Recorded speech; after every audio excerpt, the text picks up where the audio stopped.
तो बात इस वक्त की एक और बड़ी अपडेट की कर लेंगे। पड़ोसी मुल्क पाकिस्तान से ये बड़ी खबर है। पाकिस्तान में आतंकी हाफिज सईद के करीबी की हत्या कर दी गई है।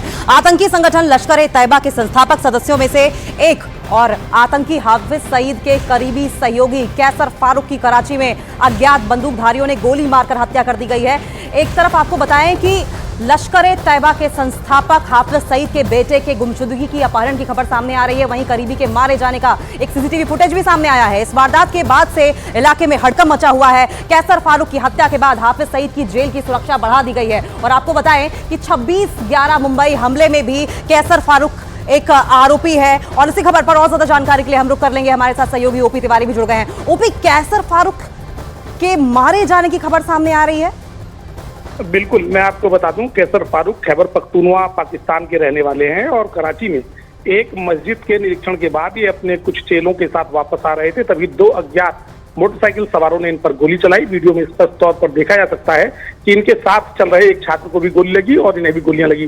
जिस छात्र को गोलियां लगी हैं फिलहाल वो खतरे से बाहर बताया गया है, लेकिन कैसर की इस गोलीबारी के दौरान मौत हो गई। कैसर को हाफिज सईद का बेहद करीबी बताया जाता है। ये भी बताया जाता है कि कैसर के जिम्मे उन छोटे बच्चों का ब्रेन वॉश करके उन्हें आतंकवादी बनाना था, जिन्हें लश्कर में शामिल कर आत्मघाती जैसे हमलों के लिए तैयार किया जाता था।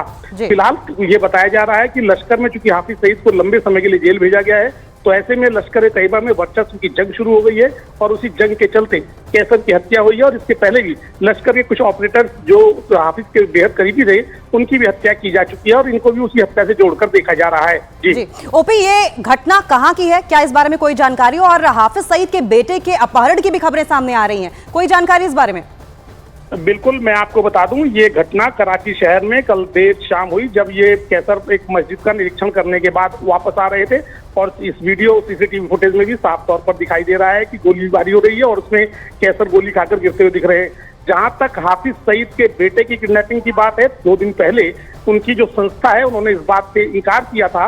उसने इस बात से साफ तौर पर इनकार किया था कि उसके बेटे का अबू तलहा जिसका नाम है, उसका कोई किडनैपिंग हुई है। और उनके द्वारा जारी बयान में ये भी बताया गया था कि वो पाकिस्तान की एक इलाके से चुनाव लड़ने की तैयारी कर रहा है। जी ठीक है ओपी, बहुत बहुत शुक्रिया आपका। इस पर कैसर फारूक की गोली मारकर हत्या कर दी गई है। हाफिज सईद की जेल में एक तरफ सुरक्षा बढ़ा दी गई है और वो इसलिए बढ़ाई गई है क्योंकि हाफिज सईद का बेहद करीबी था कैसर फारूक, और 26/11 हमले में आरोपी भी था। और आपको बताएं कि लश्कर-ए-तैयबा के संस्थापक हाफिज सईद के साथ साथ वो भी लश्कर-ए-तैयबा की नींव रखने में एक प्रमुख नाम था। तो इस वक्त की बड़ी अपडेट आपको बताएं, लश्कर-ए-तैयबा के संस्थापक हाफिज सईद के करीबी कैसर फारूक की गोलियों से भूनकर कराची में हत्या कर दी गई।